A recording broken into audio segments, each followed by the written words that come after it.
Bonjour et bienvenue dans Du vent sous la robe, le podcast qui vous emmène à la rencontre d'acteurs innovants qui construisent le droit de demain.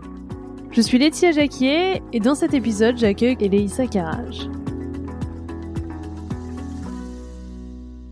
Avant de vous parler un peu plus d'Eléissa et de ce dont on a parlé dans cet épisode, j'aimerais vous annoncer, pour ceux qui n'auraient pas encore écouté mon dernier épisode, que j'ai lancé des ateliers de co-développement du vent sous la robe pour vous aider à trouver des solutions innovantes aux problématiques que vous rencontrez dans votre exercice professionnel. Pour en savoir plus sur le co-développement et sur ces ateliers, je vous invite à écouter mon précédent épisode. Et sinon, vous avez aussi plein d'informations et aussi des témoignages d'avocats étant passés à l'action sur mon site internet duventsousslarobe.com, dont je mets le lien en note de l'épisode. Je serai ravie de vous accueillir dans ces ateliers, donc n'hésitez pas à vous inscrire. Et autre annonce, en cette fin d'année confinée, j'ai décidé de nous mettre un peu de baume au cœur en lançant le calendrier de l'Avent de l'innovation légale du vent sous la robe. Mon objectif, c'est de vous faire découvrir et essayer des outils technologiques, des formations, des méthodologies innovantes qui peuvent vous aider dans votre pratique. Concrètement, ça se passe sur LinkedIn et uniquement sur LinkedIn. Et chaque jour, entre le 1er et le 24 décembre, il y a un cadeau à gagner sur LinkedIn qui est présenté par un post que je poste chaque jour à 9h le matin depuis mon compte Laetitia Jacquier sur LinkedIn, dont vous avez le lien dans les notes de l'épisode. Et vous avez donc chaque jour soit une formation, soit une prestation de conseil, soit des essais gratuits d'outils innovants à gagner. Toutes les règles du jeu sont expliquées dans chacun des posts. Ces cadeaux sont offerts par 23 super partenaires, il y a vraiment des très beaux lots. Et puis, il y aura également un jour où il y aura des séances de co-développement justement à gagner. Donc, restez connectés et suivez cet événement tout au long du mois de décembre. Et n'hésitez pas non plus, même si vous n'êtes pas intéressé personnellement, à taguer en commentaire des personnes qui pourraient être intéressées. Donc, avec Eléissa, on a parlé de plein de choses, mais notamment des innovations qu'elle a mises en œuvre au sein du cabinet Auguste de Bouzy, de comment insuffler une culture d'innovation en cabinet d'avocats, de la formation de l'avocat augmenté, de l'avocat de demain, des clés pour une transformation réussie, des ressources qu'elle conseille pour se former à l'innovation, mais également de son engagement pour la diversité et la parité dans la tech. Eléissa est une femme passionnée et engagée, et vraiment, c'était un plaisir d'échanger avec elle, donc j'espère que vous aurez tout autant de plaisir à l'écouter. Bonne écoute! Bonjour Eléissa, merci beaucoup d'être avec nous aujourd'hui. Je suis vraiment très heureuse de te recevoir dans ce podcast.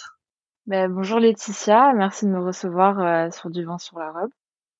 Eléissa, tu es Chief Digital Officer au sein du cabinet Auguste de Bouzy, et ta mission est de sensibiliser et d'accompagner les équipes du cabinet dans une démarche d'innovation et de transformation digitale. Passionné par la technologie et les startups, tu te fixes sans cesse de nouveaux challenges pour acquérir de nouvelles compétences techniques, mais tu œuvres aussi pour plus de diversité dans le monde de la tech, au travers de Girls in Tech et la tech pour toutes. Eléissa, est-ce que tu peux nous dire ce qui t'a conduit à t'intéresser à l'innovation et à la transformation digitale dans le domaine du droit? Oui, alors pour répondre à cette question, il faut reprendre un peu mon profil.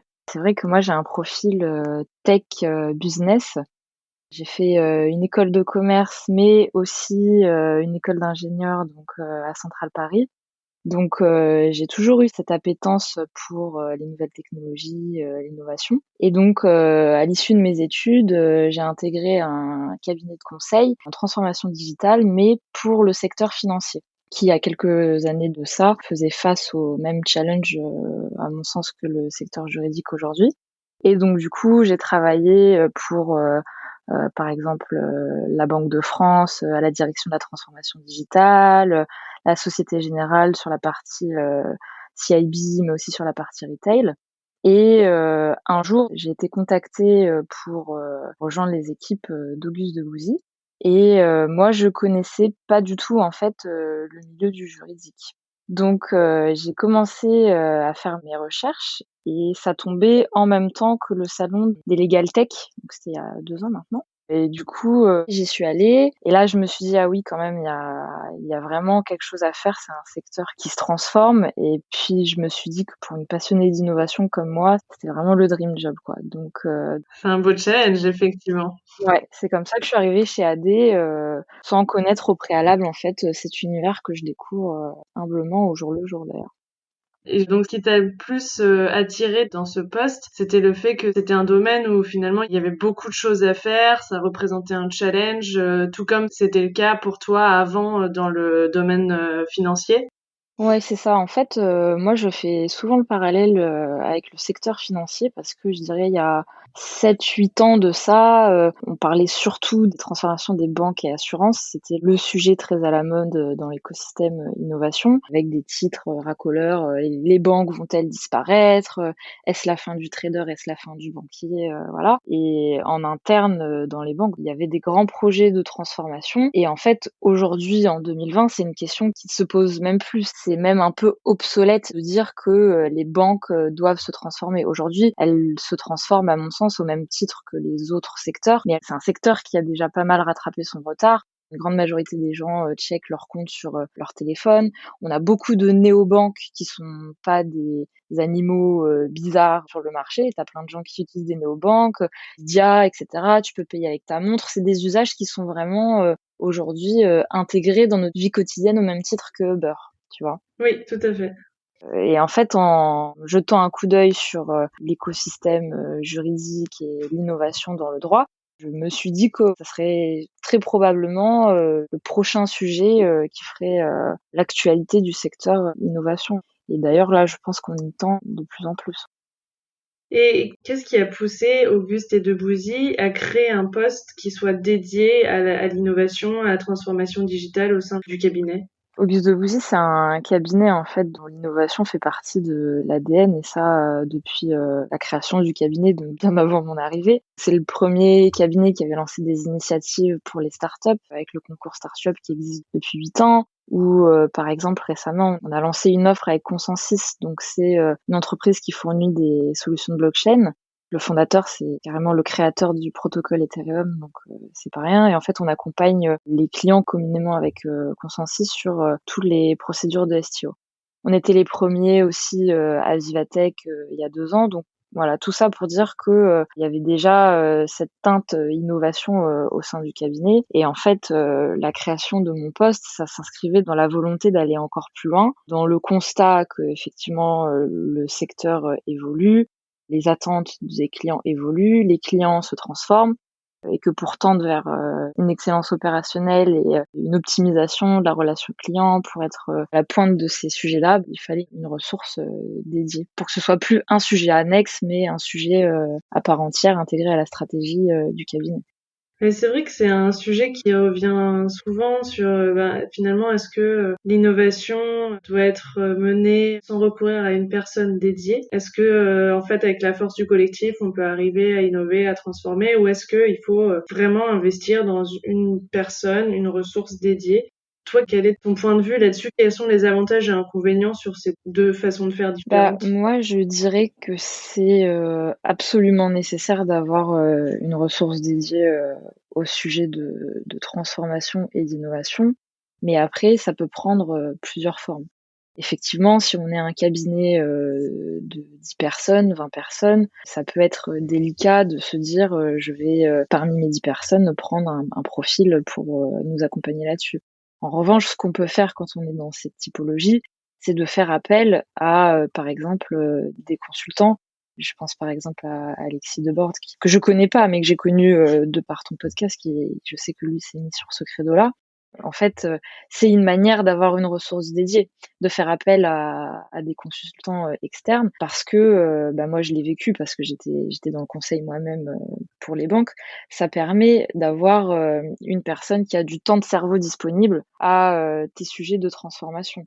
Donc que ce soit en interne comme moi ou via des freelances, via Oui, des voilà consultants des consultants externes. externes. Pour moi, les deux sont ressources dédiées en fait. Ces 2 volets-là, je les mettrais en opposition à un ensemble d'associés qui se diraient parmi nos objectifs business, d'image, et cetera, on va mettre l'innovation. Et là, c'est, je pense, plus compliqué parce que qu'est-ce qu'on priorise comment on se dégage du temps, voilà. Mais pour moi, oui, c'est absolument nécessaire de dégager du temps et des ressources sur ces sujets-là si on veut s'y investir. Et quel était du coup l'objectif qui t'a été assigné quand t'as commencé chez Auguste et Debussy? Déjà, quand est-ce que t'as commencé? C'était en mars 2019. Et du coup, oui, quelle était un peu ta mission, l'objectif que te fixait le cabinet? Est-ce qu'il a évolué depuis? Alors, c'était un objectif très généraliste, on va dire, et c'était à moi après de l'atteindre via des sous-objectifs que je me fixerais moi-même. Donc, c'était très challengeant et très intéressant.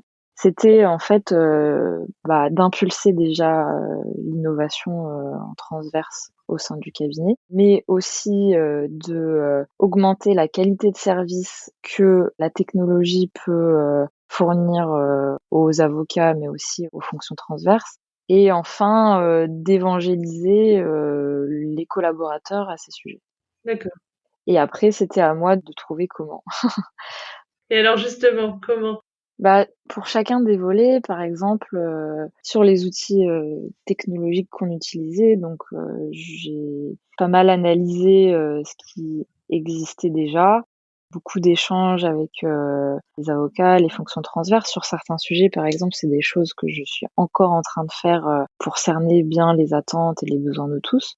Et sur les choses que j'ai mis en place après au fil de l'eau, par exemple sur la partie plutôt organisationnelle culture, j'ai lancé du coup le Digital Day, qui est une journée dédiée à l'innovation, où j'organise en fait des conférences sur des sujets qui sont en vogue dans cet écosystème. Donc je fais appel bien sûr à des experts sur le sujet. Et donc il y a 2 ans, ça avait très bien marché. J'avais organisé par exemple une initiation au code. Donc c'était rigolo parce que dès que les avocats avaient 5 minutes, ils descendaient dans la salle. Et on avait des associés qui se prêtaient au jeu et qui essayaient de pondre une ligne de code. Ça a vraiment beaucoup plu.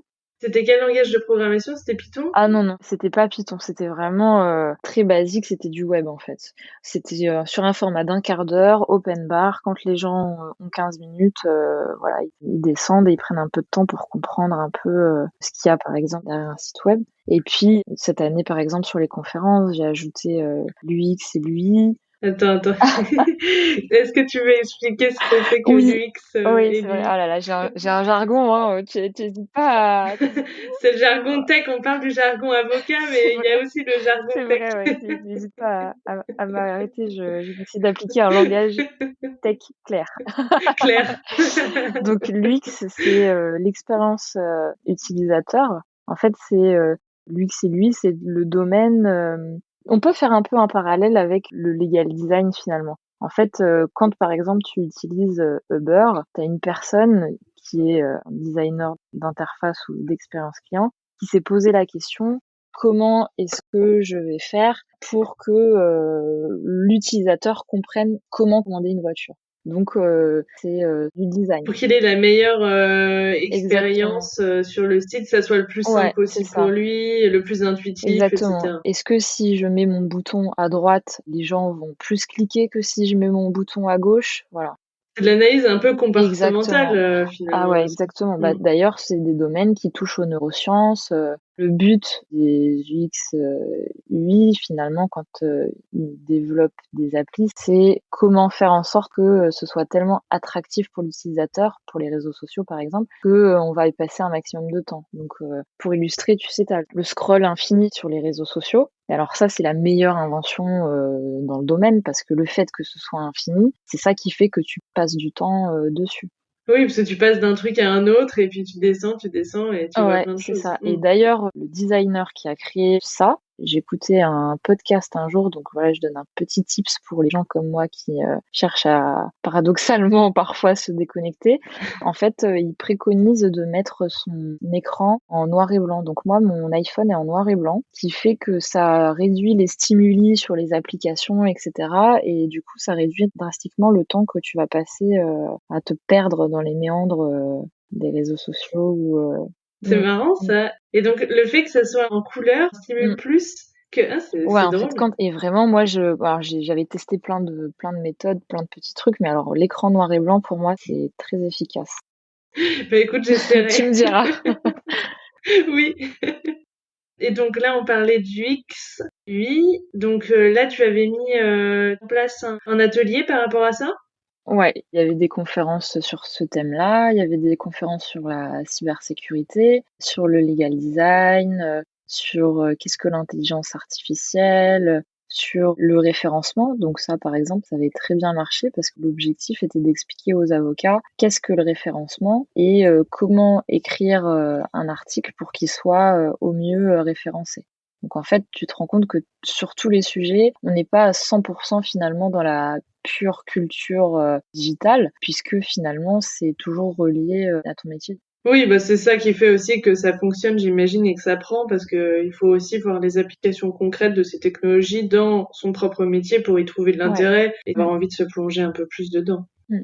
Donc forcément, cette année, pour la deuxième édition, c'était un exercice particulier de réussir à organiser ça avec les contraintes sanitaires. Ça n'avait pas la même saveur que la première édition, mais bon, on s'adapte. La première édition, du coup, c'était ce que tu décrivais tout à l'heure. En fait, les personnes du cabinet avaient la possibilité, en fait, dès qu'ils avaient un moment, de passer, c'était dans les locaux Mm. et par courte session, de s'initier à ces différents domaines. Et du coup, cette année, c'était en distanciel avec des interventions en Ouais, c'est visio ça. ou des En choses fait, comme la ça. première édition, donc t'avais des interventions où les gens passaient quand ils avaient 15 minutes. T'avais d'autres, les conférences, bien sûr, qui étaient à des heures fixes. Donc, Oui. mais tu sentais vraiment qu'il se passait quelque chose au cabinet parce que dans les étages, les gens discutaient des interventions. Il y a une salle où, sur la blockchain, tout le monde était debout, entassé dans la salle parce que finalement, il y avait beaucoup plus de personnes intéressées que d'inscrits. Enfin, ça grouillait vraiment, ça correspondait vraiment à ce que j'avais envie de faire. Là, à l'inverse, cette année, on l'a quand même fait au cabinet. Moi, j'étais en salle avec les intervenants, mais par contre, les avocats et les fonctions transverses étaient en ligne. Et donc oui, c'est vrai que toutes mes pensées ont été vers les métiers de l'événementiel parce que c'est vrai que ça n'a pas la même saveur. Et je crois que aussi dans le Digital Day, il y avait aussi une partie sur comment former l'avocat Oui. augmenté. Alors cette année, j'ai invité NK Kebede que j'ai découverte sur ton podcast. Alors là, ça a été un crush, comme on dit. Franchement. Elle est Oui, oui, géniale, hein. oui, elle est venue et puis l'objectif c'était qu'elle explique ce qu'elle fait à l'ERAGE parce que enfin moi ça m'a réellement parlé hein, toutes ces initiatives sur former les avocats de demain et en fait pourquoi ça m'a autant parlé parce que en l'entendant j'ai compris quel type de parcours scolaire reçoivent les avocats parce qu'en fait ce qu'elle décrit c'est à 100% les études que moi j'ai reçues. Oui, à la fois en école de commerce et en école Ah oui, d'ingénieur. exactement. Nous, donc moi j'ai étudié à Neoma à Reims. D'ailleurs, pour l'anecdote, sur ce Digital Day là, on avait donc un atelier de réalité augmentée. Et donc bien sûr, j'ai convié Enke après son intervention à y participer, à tester, etc. Et à la fin, elle me dit, oh là là, mais c'est génial. Je pense que je vais essayer de faire ça à l'IRAGE parce que tu peux te servir de la réalité augmentée dans le cadre de formation. Et elle me dit, j'ai entendu, il y a une école qui fait ça dans l'Est, c'est vraiment génial. Et je lui dis, ah bah oui, bah Alain Goudet, mon ancien prof de Néoma, oui, oui, c'est la première école de commerce à avoir utilisé la réalité augmentée il y a déjà 3-4 ans de ça pour donner cours. C'est drôle en fait de voir qu'elle était déjà intéressée par ces sujets-là et surtout de voir que bah dans les écoles de commerce, ces manières d'enseigner sont dans l'ADN, tu vois. Oui, et ce depuis un certain nombre d'années, alors que pour le droit, on commence à s'y intéresser, et encore pas beaucoup d'écoles Ouais, que maintenant. Et comment ça se passe du coup pour justement utiliser la réalité virtuelle pour enseigner? Si tu mets en ouais. situation? C'est des mises en situation. Alors, en fait, tu peux le décliner à plein plein de choses. Pour revenir sur la diversité qui moi me tient à cœur. D'ailleurs, pour l'anecdote, j'ai des avocats du social qui m'ont demandé d'être mis en contact avec les prestataires qui sont venus pour la VR parce qu'en fait, on avait plusieurs ateliers et il y avait par exemple la diversité. Alors la diversité, tu mets ton casque et puis tu es à la place d'une femme femme enceinte qui annonce sa grossesse et après revient après sa grossesse. Et en fait, tu subis des commentaires absolument affligeants et le fait de le vivre toi-même, ça éveille un peu les consciences là-dessus. Donc c'est vraiment des mises en situation et les avocats du social m'ont dit est-ce que tu peux nous mettre en contact avec ce prestataire parce que pour un client, dans le cadre de la sensibilisation contre le harcèlement, etc., on aimerait proposer ce type de formation. Donc comme Ah, c'est quoi... vachement bien, effectivement. Parce que, bah oui, ça te permet de vivre, entre guillemets, une situation que sinon, enfin, tu peux imaginer, mais ce sera jamais la même chose que, enfin, tu la vis de façon Ouais. virtuelle, mais quand même, je pense que ça doit être plus fort que juste te dire, oui, tu dois ressentir ça, ou tu Ah dois oui, machin, enfin. carrément, ouais. Je pense que ça te permet de plus te plonger dans la Mm. situation et de voir les conséquences que ça peut Et avoir. sur des choses pédagogiques, moi quand j'étais étudiante, on avait des cours de vente et négociation. Et en fait, on se mettait par deux et on avait donc des trames données par le professeur et on devait se mettre dans la peau soit du vendeur, soit de l'acheteur. Mais le réel challenge, en fait, il arrivait quand on passait au tableau en binôme avec le professeur parce que finalement, quand tu as un de tes amis en face de toi, c'est plus difficile de te mettre réellement en condition. Là, avec de la réalité virtuelle, tu peux te mettre face à, par exemple, un vendeur particulièrement agressif ou vice-versa. Et pour le droit, on peut imaginer, par exemple, pourquoi pas, grâce à de la réalité virtuelle, se mettre en condition de plaidoirie. Oui. Voilà, donc y a plein de choses à faire. Et quelle autre application de la réalité virtuelle au droit tu peux imaginer? Alors, au-delà de la plaidoirie, il y a autre chose qui est pas spécifique au droit, mais qui peut servir aux avocats, c'est la prise de parole en public. Comment se pitcher face à un client, comment conclure ou débuter une réunion client de manière concise, pertinente et efficace. Ça, c'est des choses qui permettent d'être travaillées par les réalités virtuelles. C'est clair. Je n'ai fait de la réalité virtuelle que dans celle du MK2 à Paris, donc c'était pas appliqué à la Ouais, formation, mais j'avais trouvé ça assez fou comme expérience. Enfin, ouais. l'immersion, quand même hyper bien réussie. Donc, en transposant ça, en imaginant ce que ça peut donner pour une formation, je pense que ça peut vraiment aider à vraiment rentrer dans une situation, une posture. Ouais, tout à fait. Et donc, pour revenir sur la formation de l'avocat augmenté, l'avocat de demain, qu'est-ce qui pour toi est essentiel comme compétence à acquérir, comme état d'esprit? Quelles sont un peu, selon toi, les clés pour mieux former les juristes et enfin, tout professionnel du droit, mais là on parle des avocats en particulier, au métier et à l'évolution du marché de demain? Bah, je pense que c'est important de commencer dès le début du cursus à apprendre à travailler en mode projet. Parce que travailler en mode projet, finalement, une fois que tu entres dans la vie active d'avocat ou de juriste, c'est quelque chose qui est forcément utile. Les avocats, quand ils travaillent sur un dossier, parfois ils travaillent transdépartement, c'est-à-dire social avec le fiscal, voilà. Il y a quand même des pans de la gestion de projet qui peuvent permettre d'être plus efficace dans ce que l'on fournit aux clients sur un sujet donné. Et ça, c'est pas quelque chose qui, à mon sens, est suffisamment inculqué aux étudiants. D'ailleurs, tu as le poste de Legal Operation, les Legal Ops, qui, dans les milieux anglo-saxons, explose. Et un Legal Ops, c'est quoi? C'est un chef de projet, en fait, hein. Oui, C'est une tout à fait. personne qui n'est pas forcément juriste, et qui est là pour orchestrer le projet. Donc, encore une fois, on en revient à la ressource dédiée, c'est bien, mais ça serait encore mieux si en plus d'un LegalOps, chaque avocat ait un vernis gestion de projet pour que tout le monde aille dans la même direction. Et quelle autre compétence te semble importante? Pour moi, je pense que la créativité, c'est quelque chose d'important. Alors, quand on pense créativité, on pense souvent aux artistes, musiciens, voilà. Or, la créativité, elle peut exister dans tous les domaines, hein, et bien sûr le monde du juridique, parce que il y a quand même une part de créativité quand on a un problème client et que soit on souhaite répondre à ce problème d'une manière à renforcer la relation qu'on a avec le client, et là on se pose la question de par rapport à d'autres cabinets, comment je vais faire en sorte que ma relation client soit différente, haut de gamme. Ça demande de la créativité. Et sur certains dossiers, pas tous, parfois on peut être amené à se creuser la tête et à se dire bon là comment je vais faire pour l'aider. Et même s'il y a une grande partie bien sûr de juridique qui est indispensable, c'est important aussi d'ouvrir ses chakras comme je dis et de pouvoir trouver cette réponse à ces questions de manière différente. Et comment on peut justement développer sa créativité?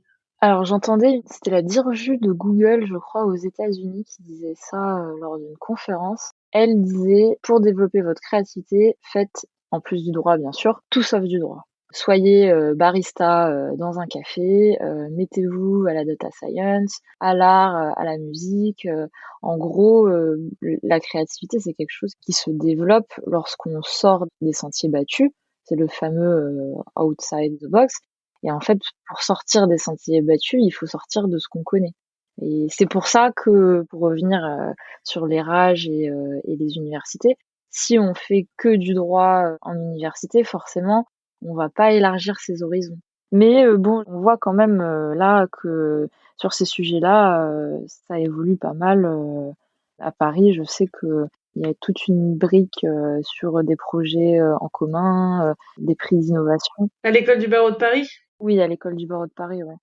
Oui, il y a le lab au sein de l'école du barreau de Paris et où effectivement tu as un parcours innovation Ouais. en fait où tu as des modules. Moi, j'enseigne là-bas et je trouve que c'est, enfin, chaque fois que ce soit dans le cadre des projets que j'encadre ou dans le cadre des projets où je suis jury, je suis vraiment super agréablement surprise, bah, justement de la créativité, des super idées que peuvent avoir les étudiants quand on leur laisse ben cet espace en fait, un peu de Ouais. liberté sur tout un tas de sujets où ils vont pouvoir arriver. C'est en plus, c'est en 8 à 10 semaines, donc c'est quand même un timing qui est assez court, mais ils sortent à la fin avec des projets où ils ont fait leur logo. Mm. Enfin là, je suis en train de leur faire créer des podcasts. Ben, ils ont trouvé leur sujet, ils enregistrent, ils font le montage, enfin ils font plein de choses. Et après, il y a tout ce qui est marché du droit, les business models innovants, le legal design. Enfin vraiment, ils créent des jeux pour apprendre le droit. Enfin, il y a vraiment plein de super Mm. idées. Et je trouve que c'est vachement bien qu'il y ait ça Ouais. qui existe. Moi, j'aurais adoré avoir Ah ça bah quand c'est sûr, j'étais. j'imagine, ouais.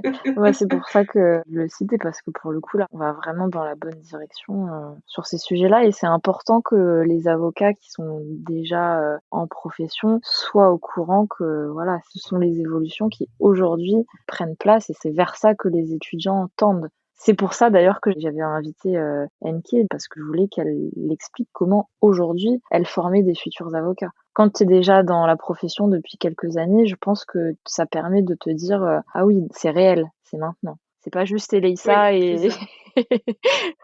et ses idées un peu farfelues. Et ces folles J'ai idées. besoin de m'appuyer sur leur père quand même, parce que il faut aussi des preuves par des personnes qui viennent du juridique pour faire passer les messages que moi je pousse en interne. Et justement, c'est une des questions que je voulais te poser. Est-ce que le fait que tu ne viennes pas du monde du droit, tu penses que sur certains points, ça peut être un frein? Si tu pars d'une perspective où tu ne connais que le droit et donc la réalité, tu vas forcément proposer quelque chose qui ressemble déjà à ce qui existe. En fait, moi, de ne pas venir du juridique, ça me demande beaucoup de travail, parce que à chaque fois que je cherche à proposer une solution, je monte aussi en compétence sur le domaine du droit que l'on m'adresse, mais en même temps, ça me permet aussi d'explorer large. Mais s'il fallait des experts métiers pour innover, ça saurait. Et pour prendre l'exemple des cabinets de conseil, les cabinets de conseil, ils sont friands d'étudiants d'écoles de commerce ou d'écoles d'ingénieurs en sortie de diplôme qui ne sont teintés d'aucune industrie ou très peu, et après ils les placent d'une industrie à l'autre. Pourquoi? Parce que ce qu'on recherche quand, par exemple, on te demande de transformer la banque, c'est pas d'être un expert en banque, c'est d'être un expert en innovation. Et tu peux passer de la banque à l'automobile, à la restauration, voilà, à l'infini. Oui, finalement, après, tu acquiers par l'expérience des connaissances sur le métier et puis ensuite, là-dessus, ben, t'appliques tes méthodes d'innovation, de transformation, etc. Et finalement, après, c'est qu'une Ouais, adaptation à un domaine, une façon de procéder, ouais, etc. c'est ça. Et je sais que tu as écrit un article sur acceptation ou rejet de l'innovation et de la legal tech par les avocats. Est-ce que tu peux bah, nous dire un peu quelles sont les conclusions de cet article, quel est un peu ton retour d'expérience par Ouais. rapport à ça?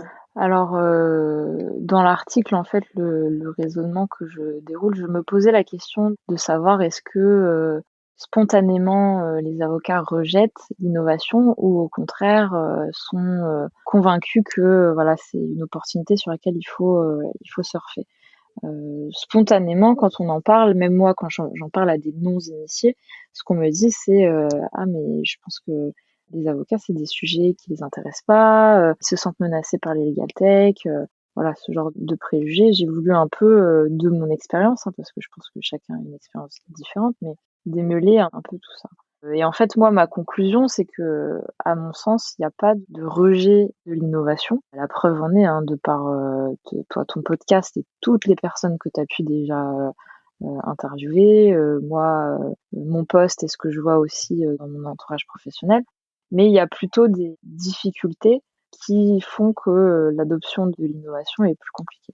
Et en fait, bon, on en a déjà évoqué quelques-unes, mais par exemple, la première à citer, c'est ce dont on parlait il y a quelque temps, c'est le parcours universitaire. Donc, je cite dans l'article le rapport de Kenya Eri qui parle de ça aussi.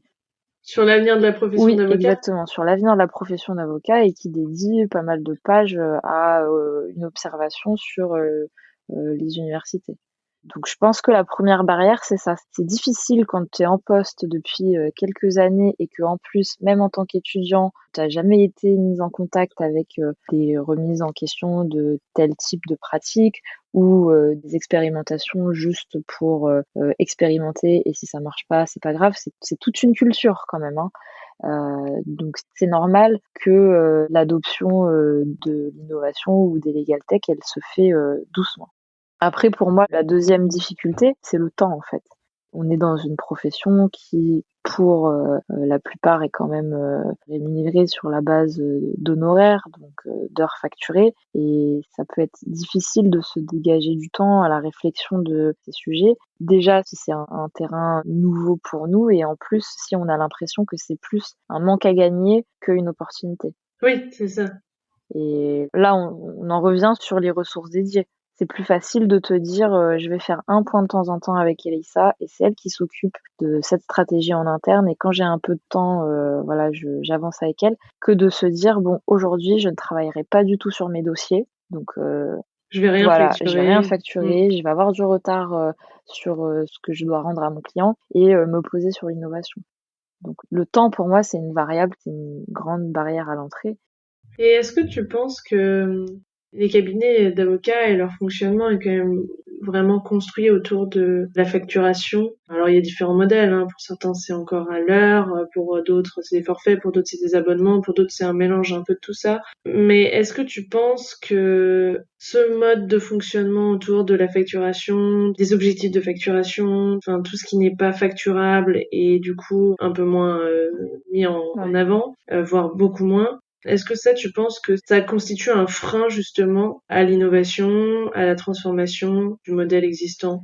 Bah, je pense que on peut rester sur un modèle comme celui-ci, mais par contre, ce qui est absolument nécessaire, c'est d'avoir un management qui est convaincu et qui voit l'innovation et la transformation comme partie intégrante des objectifs à atteindre. Oui, donc dans le sens où ce sera C'est ça, valorisé. exactement. Bon, moi, Mm. du coup, c'est le cas, hein, parce que la création de poste, c'est une initiative qui vient du top management et de la managing partner. Mais ce que je veux dire par là, c'est que bon, si les cabinets d'avocats ne sont pas prêts à se délester d'un mode de facturation à l'heure, très bien. Par contre, il faut, si on se fixe des objectifs de transformation et d'innovation, valoriser au même titre les heures passées sur l'innovation. Par exemple, quand moi j'étais dans le conseil, finalement le conseil c'est la même chose. Le conseil, tu as un TJM qui est un taux journalier moyen, donc tu as un prix pour ton client et parfois tu as plusieurs clients en même temps et les consultants aussi doivent faire des imputations. Dans le cabinet, tu es plus que très fortement incité en tant que consultant à faire du business development, mais aussi à faire tout un type d'initiatives qui peuvent être très ludiques comme monter un club d'art avec des clients, bien sûr, hein. Monter des cercles d'excellence sur des sujets comme la blockchain, la data, etc. Participer au RH, donc faire passer des entretiens de premier et deuxième tour de processus de recrutement. Et quand tu participes à l'une de ces initiatives, à la fin du mois, dans tes imputations, tu imputes soit sur tes projets, soit sur recrutement, soit sur développement commercial, soit sur voilà, ce genre de choses. Et en fait, il y a des codes prédéfinis, très précis, c'est pas juste divers ou Bidi, dans Bidi, tu as toutes les actions, voilà. Tout est très précis. Et ça permet en fait de mettre à la même échelle ces activités-là et ton activité de consultant. Donc ça marche très bien. Est-ce qu'on s'en inspire à 100%, à 50 ou à 0? Voilà, aux auditeurs de décider. Et est-ce que tu constates des différences dans la réceptivité, on va dire, face à l'innovation, au changement, à la transformation, etc.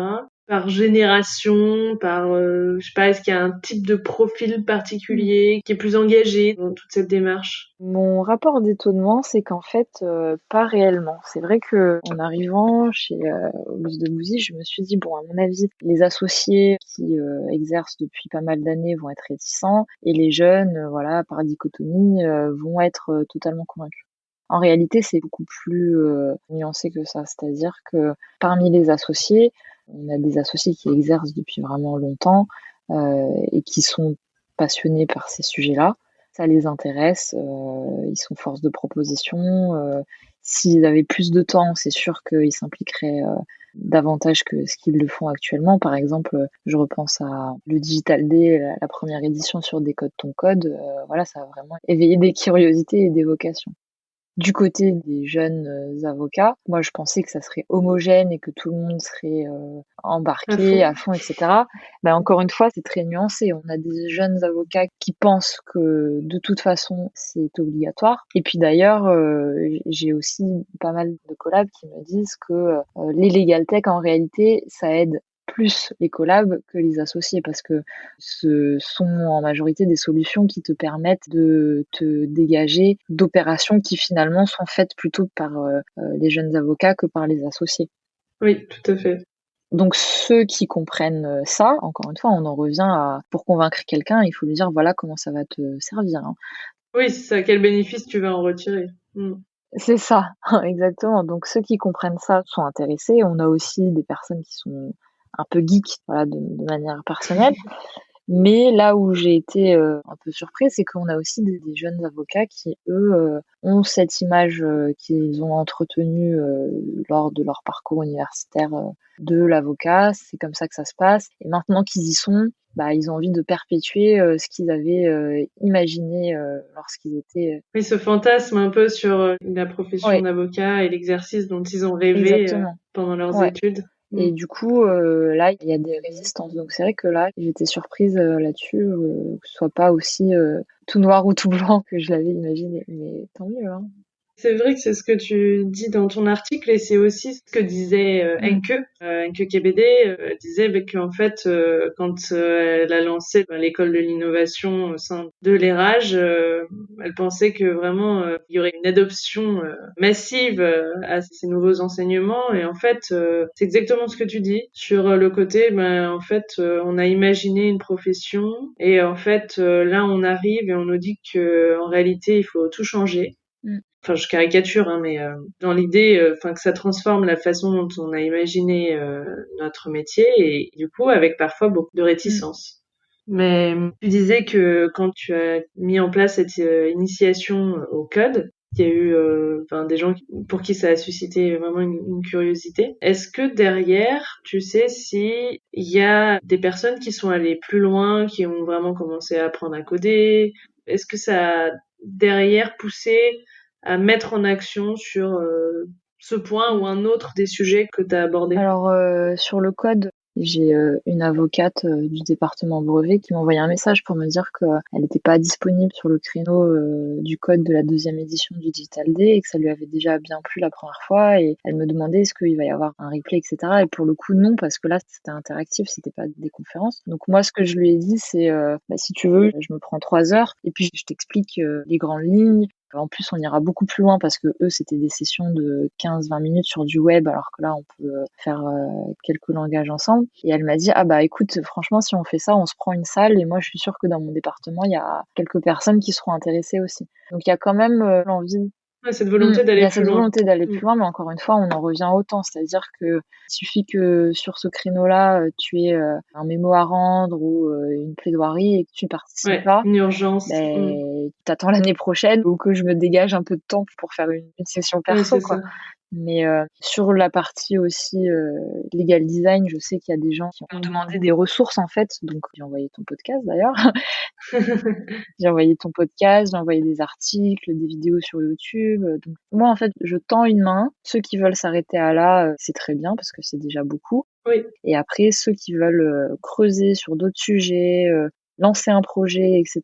Et, je suis là à dispo. Par exemple, je travaillais avec des associés du contentieux sur une legal tech et puis je leur ai dit bon bah voilà, après avoir analysé quelques legal tech, je pense que celle-ci c'est peut-être la plus pertinente. Et finalement cette discussion-là, elle s'est transformée en tu vas venir à notre réunion de département et puis tu nous présentes tout le bench parce que c'est important que les avocats voient toutes les legal tech qui peuvent potentiellement les aider dans leur exercice. Même si on ne travaillera qu'avec une, juste pour qu'il y ait la culture générale, encore une fois, de l'innovation de ton écosystème.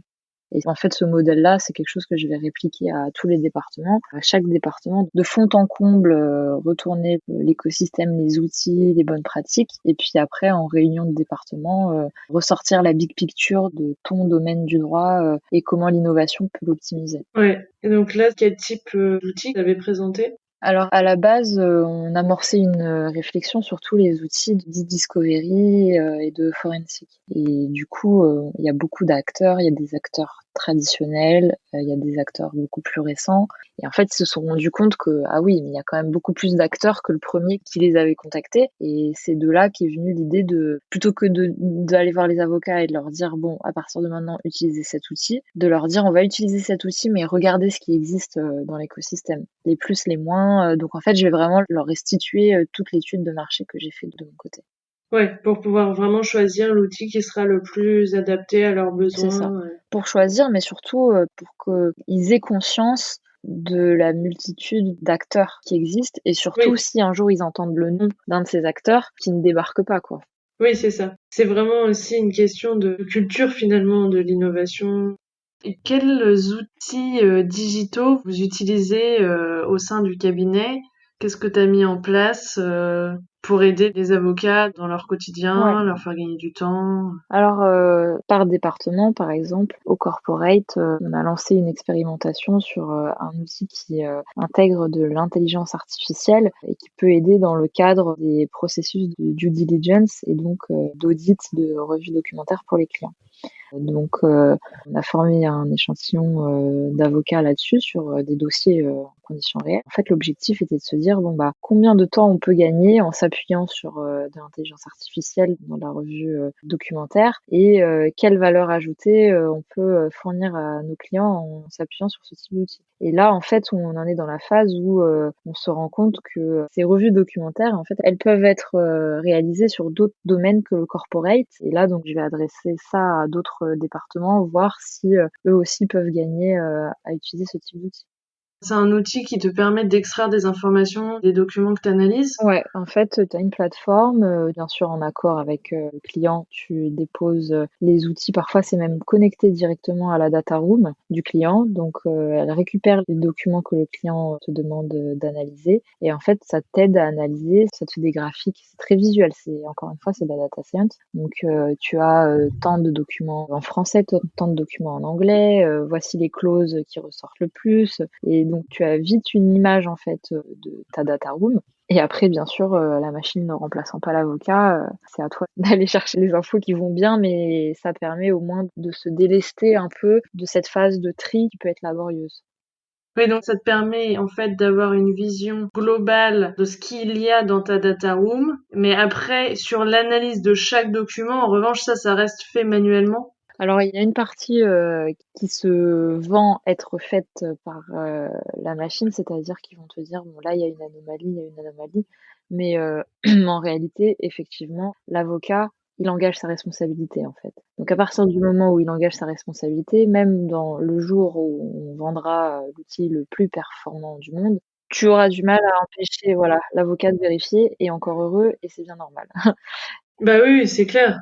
Mais du coup, ça permet d'arriver plus rapidement à cette phase d'autonomie de l'avocat sur la revue de ses documents.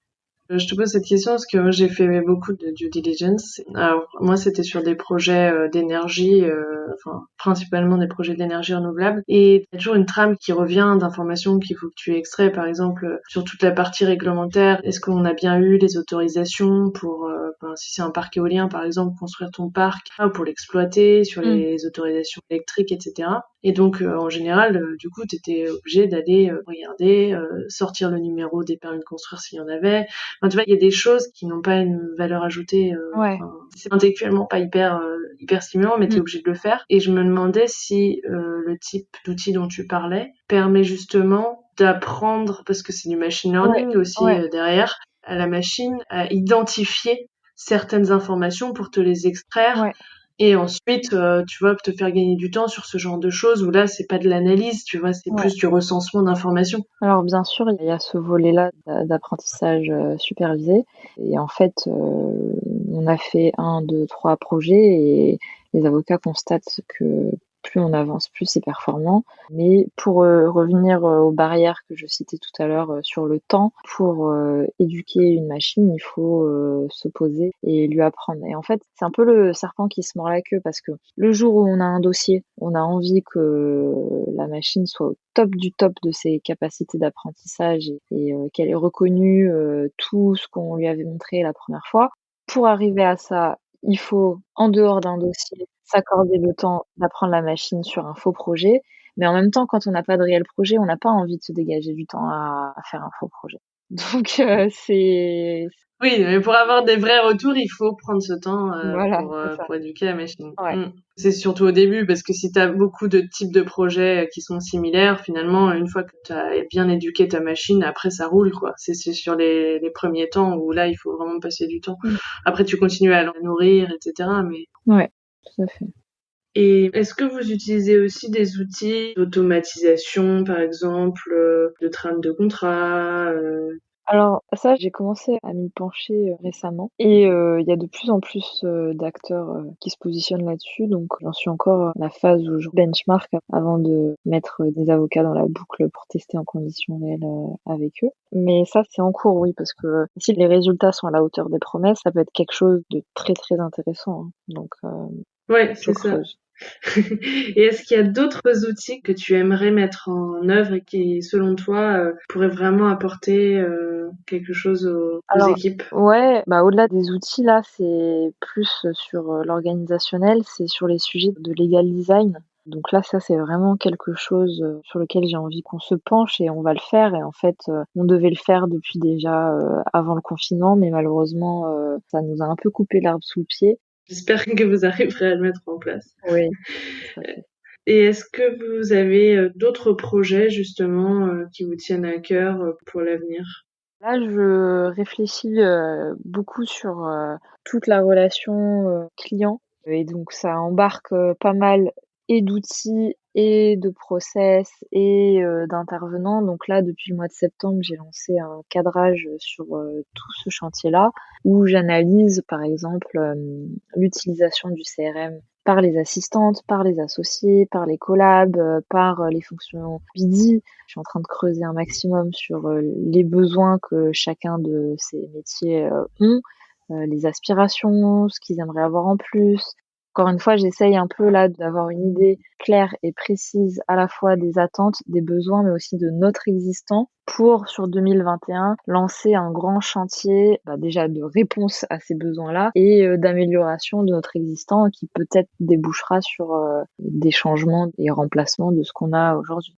Et il y a un volet qui me tient aussi particulièrement à cœur, c'est le volet data, où nous, en tant que cabinet d'avocats, les données, c'est quand même notre mine d'or de nos clients, c'est-à-dire de savoir comment va mon client, combien de fois j'ai travaillé pour lui cette année, etc. Enfin, il y a plein de données qu'on a qui peuvent valoir le coup d'être exploitées pour aider les clients déjà et les avocats à répondre aux besoins des clients et le BD à répondre aux besoins des avocats.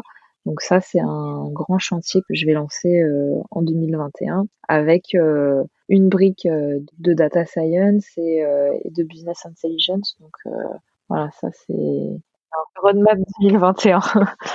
Comme sur pas mal de nos sujets, quand on lance des nouveautés comme ça, on fait un grand angle sur notre site. Donc je te ferai signe quand ça sera public. D'accord, tu ne peux pas en dire plus. Exactement. Ok. Et tu as aussi mis en place au sein de Auguste Bouzy l'AD University. Ouais. Est-ce que tu peux nous en parler? Alors ça, c'est un projet qu'on a lancé en binôme avec la responsable BD.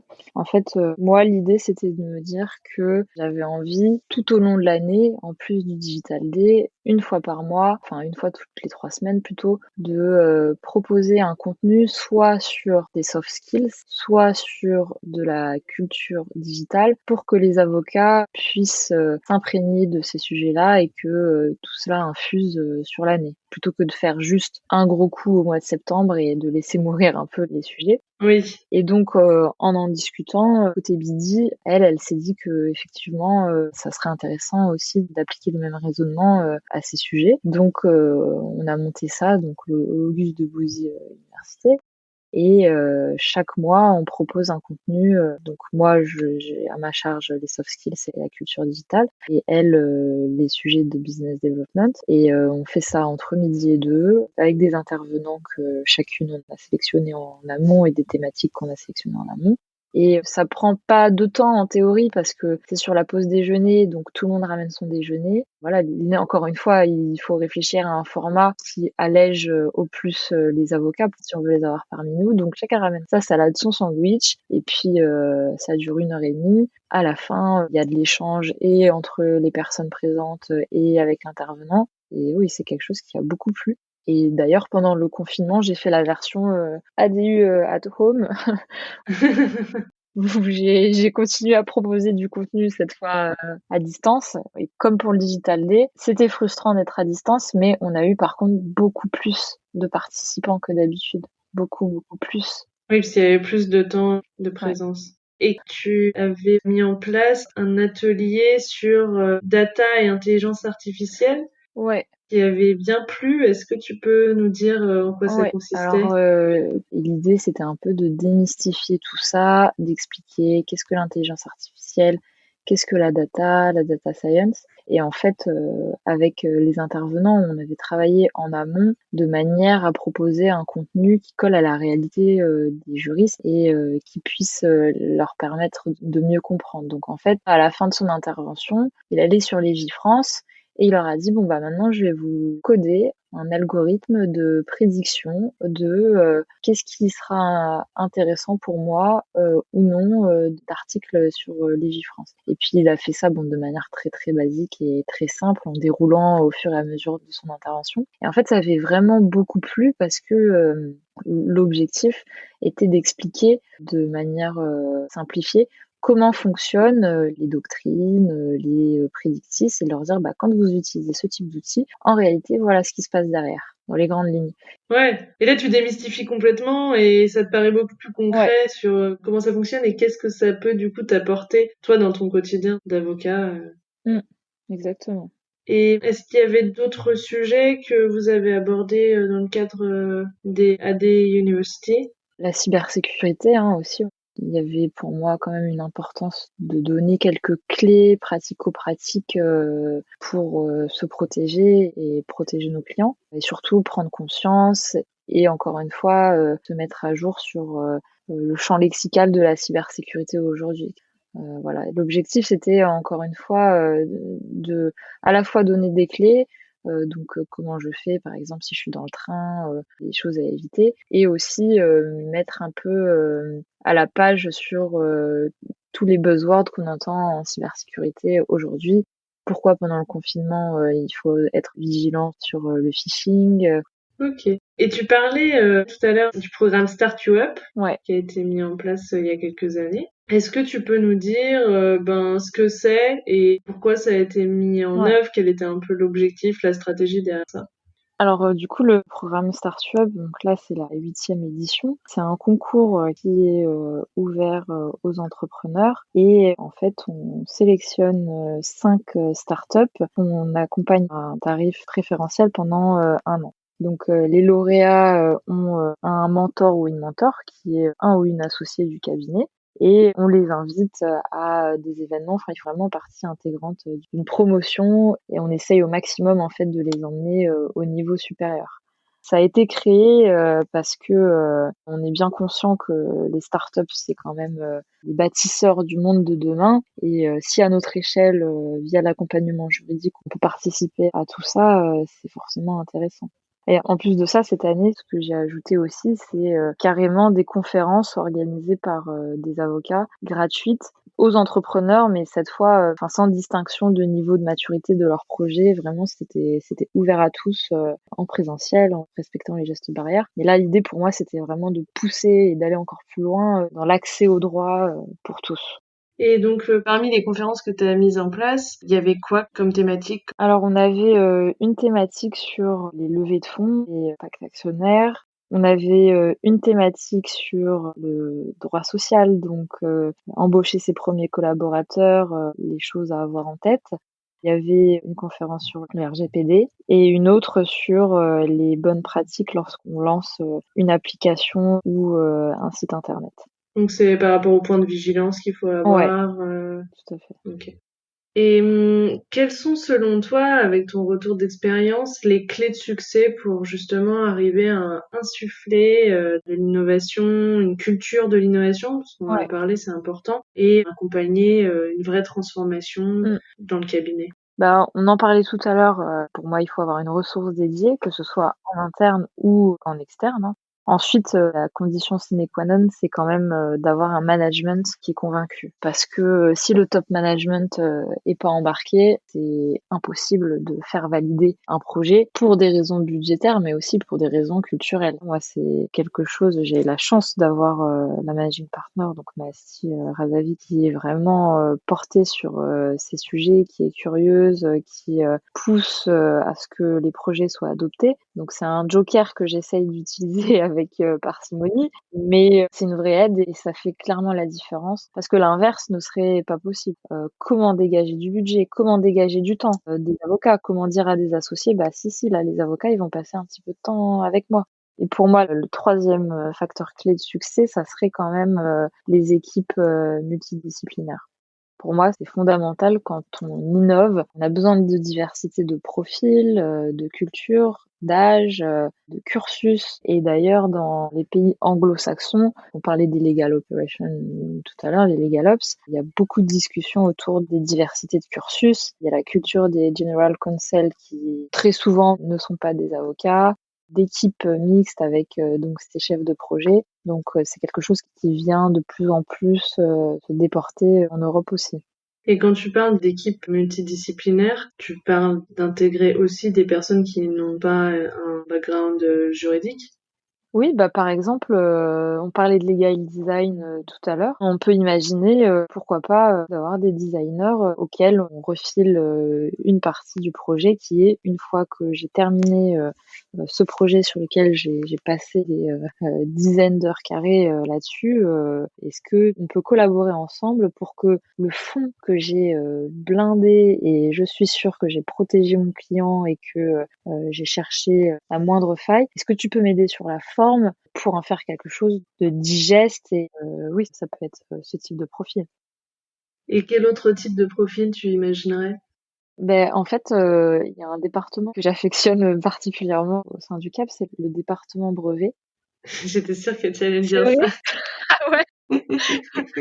Oui, il y a des ingénieurs aussi, non? Ouais, c'est ça. Bon, Je vais pas dire que c'est mes chouchous parce que voilà, mais en fait, je trouve que ça illustre très bien parce que ce côté double casquette, comme la mienne d'ailleurs, je trouve qu'on la retrouve beaucoup bien au-delà de leur application et de leurs conseils juridiques. Je trouve que c'est vraiment le département est teinté en fait de cette double culture et il y a un mix de compétences qui, je trouve, se coordonnent vraiment bien. Et c'est pour ça que je pense dans le secteur, on a de plus en plus de LegalOps qui viendraient insuffler la compétence qui, sur un dossier donné, serait la plus pertinente. Donc sur un dossier, ça sera peut-être, comme tu disais, du design. Sur l'autre, ça sera peut-être de la gestion de projet. Sur un autre dossier de l'innovation, pourquoi pas, hein, comme le département social qui me sollicitait pour la mise en contact avec la réalité virtuelle, et ben peut-être qu'on aurait pu imaginer que je sois complètement impliquée sur le dossier pour se dire comment on va faire pour répondre à la problématique de notre client qui est comment éduquer les collaborateurs sur les sujets de harcèlement interne, comment on peut répondre à cette question de la manière la plus innovante possible. Et alors moi, là, je peux te donner des idées d'application, te parler de VR, il y a plein de choses en fait. Donc je pense que des équipes multidisciplinaires, ça peut prendre plusieurs formes et ça peut être toujours intéressant. Ok. Et est-ce que tu peux nous parler, alors donc là on parlait de tout ce que tu fais dans le cadre de ton poste chez Auguste et Debussy, mais tu es aussi engagé à titre personnel dans un certain nombre de mentorats, enseignements, etc. Est-ce que tu peux Ouais. nous en parler Alors, les entrepreneurs, c'est des personnalités qui vraiment m'intéressent et j'aime vraiment beaucoup échanger avec eux. Et en fait, il y a quelque chose aussi qui me tient encore plus à cœur et qui est directement lié à mes valeurs. En fait, c'est la diversité dans cet écosystème. Pour moi, c'est inconcevable et inentendable que l'innovation, l'entrepreneuriat se soit réservé à un pourcentage infime finalement de la population dont je fais partie, hein, donc jeune femme blanche diplômée de grandes écoles parisiennes, voilà. Et je m'investis au maximum de ce que je peux pour apporter ma pierre à l'édifice, à cette diversité. Donc, je suis mentor du programme Tremplin d'Emmanuel Macron et Cédric O, qui en fait récompensait sur le volet 1 du programme des entrepreneurs qui étaient soit réfugiés, soit résidents de quartiers prioritaires de la ville, soit bénéficiaires du RSA. Donc, pas le profil type de l'entrepreneur. Et donc, ces lauréats bénéficiaient d'une bourse, mais surtout, ils étaient dispatchés dans des incubateurs que moi je connaissais tous pour leur inculquer les codes. Parce que quand on n'a pas fait une école de commerce, quand on n'a pas eu papa, maman, cadre pour nous aider, il n'y a pas que l'argent en fait qui pose problème, il y a aussi les codes et l'adaptation, etc. Et donc moi j'étais mentor d'une jeune femme qui était en plus époustouflante et sur 6 mois, donc son projet il a évolué, etc. Et moi j'ai fait un maximum pour la connecter à mon réseau du mieux que je pouvais. Donc là, c'est la partie prépa et là, au mois de décembre, commence la partie incubation. Je participe aussi cette fois, c'est plus sur la parité, sur les sujets des femmes dans la tech. Donc, via Girls in Tech, j'ai participé à l'événement La Tech pour toutes de l'école 42 parce que pour moi, c'est pas normal de se dire que sur les 5 dernières années, sur l'ensemble des fonds levés, en fait, seulement 2% étaient levés pour des startups cofondées par une femme. À ceux qui répondraient bah oui mais en même temps il y a moins de femmes entrepreneurs, eh ben on est bien d'accord et ça fait partie du problème. Et c'est justement en allant dans des écoles comme 42 et même encore plus en amont dans les collèges, dans les lycées en disant que bah non dev c'est pas que un métier de mec, bah non un ingénieur c'est pas qu'un homme, que justement on aura plus de femmes entrepreneurs et de femmes dans la finance pour financer voilà ces projets. Et quel conseil tu donnerais aux avocats, juristes, enfin professionnels du droit de manière générale qui nous écoutent pour à la fois affronter la situation actuelle et en même temps préparer l'avenir? Moi, ce que je conseillerais, c'est vraiment de s'informer à titre personnel. Il y a beaucoup de ressources parce que l'ère du digital, c'est l'ère de la mise à disposition de contenu et de savoir à l'infini. Déjà, il faut écouter tous tes épisodes de podcast que j'ai fait religieusement. Et ensuite, Sur YouTube, il y a beaucoup de contenu. Il y a des chaînes YouTube qui se montent de plus en plus, des conférences. Et sortir aussi du cadre innovation en milieu juridique, ça peut être intéressant aussi. Et est-ce que tu aurais des ressources en particulier que tu conseillerais, des livres ou Ouais, il y a des... un livre de Michel De Stefano que je conseille qui s'appelle Legal Upheaval. Ah oui, mais je l'ai lu. Ah ouais, c'est vrai? Ouais. Ouais. Celui-là, il est vraiment top. Mm. Ensuite, il y a sur le legal design, il y a beaucoup de ressources sur Internet et il y a aussi des thèses parfois qui sont mises en ligne de Marie Potel. J'ai appris beaucoup de choses et voilà, il y a beaucoup de ressources sous des formats différents, podcasts, livres, vidéos, qui font que un petit peu par un petit peu, si vous dégagez 30 minutes par semaine, bah sur un an, vous pouvez devenir quelqu'un de très calé sur le sujet. C'est vrai. Ben, merci pour tes conseils.